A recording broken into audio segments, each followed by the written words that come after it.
Olá pessoal, tudo bem? Meu nome é Fernanda Rovironi, sou advogada de Direito Empresarial, especialista em técnicas de negociação e mediação, também Direito Civil e Direito Empresarial. Trabalho no escritório Crivellari Padovese Advogados e hoje vou falar um pouquinho com vocês sobre revisão contratual em face a essa pandemia do coronavírus.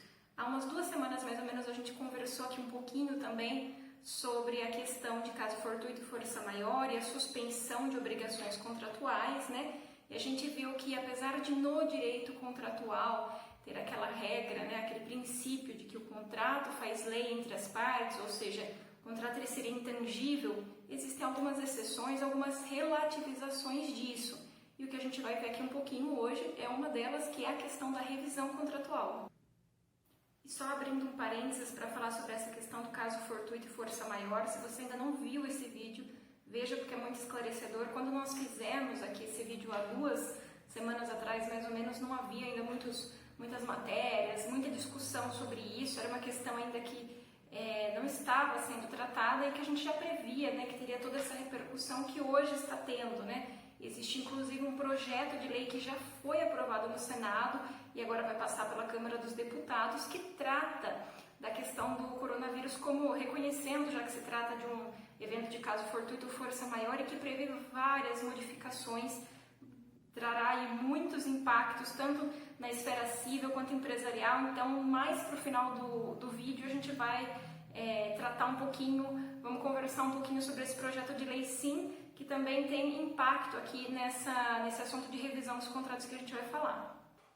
Falando do nosso tema aqui, eu destaco desde o início que existe previsão de revisão contratual, tanto no Código de Defesa do Consumidor como no Código Civil. Portanto, as relações civis e comerciais, assim como as relações consumeristas, podem, se valer dessa questão da revisão contratual nos termos que a gente vai ver aqui mais para frente. Claro que existem diferenças, né? O Código de Defesa do Consumidor trata a questão um pouco diferente do Código Civil. A gente vai também fazer essa diferenciação para que fique bem clara, né? Mas o que é importante a gente saber é que em ambos os casos, né, a questão da revisão contratual, ela advém de um princípio máximo de conservação dos contratos que está ligado à questão da função social dos pactos, né? Viu-se no decorrer da história a necessidade de se relativizar os contratos, nesse sentido, né, de permitir a revisão, justamente porque estavam sendo criadas situações de desigualdade, né,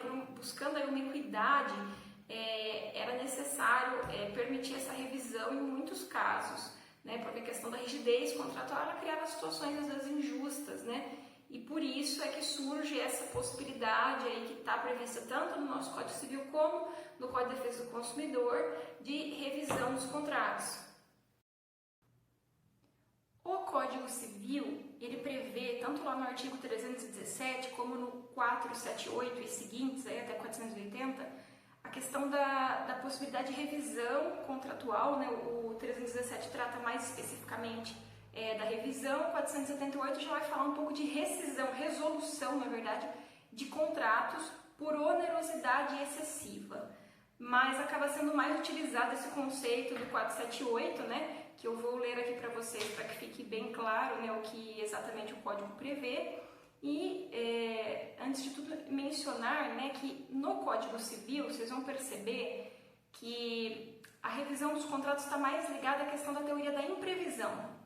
Então, ocorre um fato que é imprevisível, né, cujas consequências também são imprevisíveis, e por conta disso se gera uma situação de onerosidade excessiva para uma das partes e, em contrapartida, uma vantagem muito grande para a outra parte. E com isso, na maioria dos contratos, a gente vai ver aqui especificamente em quais, né, se é permitido pedir uma revisão contratual, né, ou pedir a resolução do contrato, sendo que a outra parte tem o direito aí de tentar evitar isso por meio de uma revisão, né, de uma modificação das condições aí do contrato, deixando ele mais equilibrado. Então, o artigo 478 do Código Civil, ele diz o seguinte, ó: nos contratos de execução continuada ou diferida, se a prestação de uma das partes se tornar excessivamente onerosa, com extrema vantagem para outra, em virtude de acontecimentos extraordinários e imprevisíveis, poderá o devedor pedir a resolução do contrato. Aí continua, né, os efeitos da sentença, que é declarar, retroagirão a data da citação. E o 479 já vem dizendo, né, que a resolução, ou seja, o encerramento do contrato por essa razão, poderá ser evitada, oferecendo-se o réu a modificar equitativamente as condições do contrato, ou seja, aquilo que eu disse, né, tornar o contrato mais igualitário, mais equilibrado, né, as condições mais iguais aí. Esse 478, como vocês viram aqui, ele vai falar de obrigações, né, diferidas, execução continuada ou diferida, o que a gente chama no direito de trato sucessivo, né, que são atos reiterados. Explicando melhor, obrigações que vão sendo continuadas com o tempo, por exemplo, uma locação de equipamentos. Todo mês o equipamento está lá disponível para a locatária, todo mês a locatária ela tem que pagar o aluguel deste equipamento. Então, ela é uma obrigação que vai sendo reiterada, são atos reiterados. Não é como, por exemplo, uma compra à vista, né, que você comprou lá um determinado bem, vai pagar aqui no ato da celebração do contrato, enfim. Não é para esse tipo de contrato, é para os contratos de obrigação deferida ou continuada, que são de atos reiterados aí, tá? Lembrando também que nós estamos falando aqui, né, dá para perceber pela dicção do artigo, de contratos bilaterais, nós falamos no direito sinalagmáticos, né, porque existe aí uma reciprocidade entre as obrigações. Vamos voltar para o exemplo da locação de equipamento. Ao mesmo tempo em que o locador ele tem o dever de disponibilizar o equipamento para locação, o locatário tem o dever, né, é uma questão aí, recíproca, né, ele também tem o dever de pagar o aluguel. Então, meio que são relações aí dependentes, né, ligadas, recíprocas. Desse tipo de contrato aqui que está se referindo o 478, tá? E o que acontece, como a gente viu aqui, uma das obrigações se torna excessivamente onerosa, muito prejudicial, excessivamente difícil aí, de cumprir, enquanto que a outra se torna muito vantajosa, né? Uma extrema vantagem com em contrapartida uma onerosidade excessiva, tá? São nessas situações que se aplica a questão da revisão contratual. Lembrando que o artigo fala, né, que para o devedor ele pode pedir aí a resolução, ou seja, o encerramento do contrato por esse fato extraordinário, imprevisível que causa essa situação, esse descompasso. E, por outro lado, o réu, né, no caso o credor, na posição contratual, ele tem a possibilidade de equitativamente alterar as condições do contrato a fim de evitar esse encerramento, né, tornar o contrato mais igualitário, mais equilibrado. Apesar de não parecer um conceito tão complexo, e também apesar de nós conseguirmos visualizar aí, a possibilidade de aplicação desses dispositivos, né, por conta do cenário do coronavírus, o coronavírus pode sim ser considerado eventualmente uma causa imprevisível, extraordinária, que gere esse tipo de impacto nos contratos, né, permitindo aí sua rescisão, sua revisão ou resolução. Nós temos que ser cautelosos. Não é tão simples assim a aplicação dessas regras. O judiciário ele é bem cauteloso, não é toda situação que é considerada, né, extraordinária, imprevisível. Por exemplo, a questão de escala inflacionária não é considerada para aplicação desses dispositivos. A questão de aumento de desemprego, aumento do dólar, por exemplo, ou de outra moeda, né, variação cambial, esse tipo de situação não é considerada extraordinária, imprevisível para fins de aplicação destas regras. Estamos falando aqui do Código Civil, né, das relações comerciais. Agora a gente vai ver que no âmbito do direito do consumidor é um pouco diferente. Parece que não foi tão considerada a teoria da imprevisão, mas sim uma teoria está um pouco mais ligada à teoria da equidade, tá?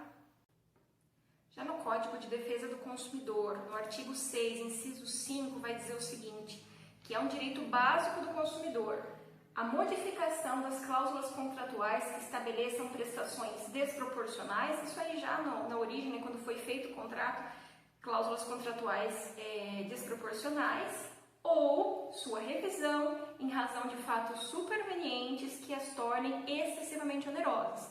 Então aqui vem a questão da revisão contratual por fato superveniente, né, que torna a obrigação muito onerosa.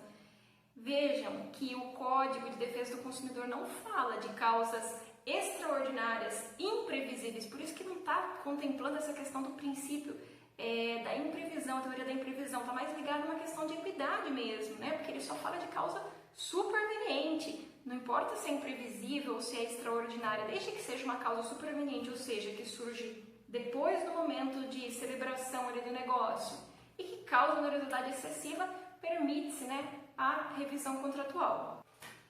E não podia deixar de falar, existe um projeto de lei, projeto 1179, agora de 2020, que está tramitando, né, já foi aprovado pelo Senado e vai para a Câmara dos Deputados para votação.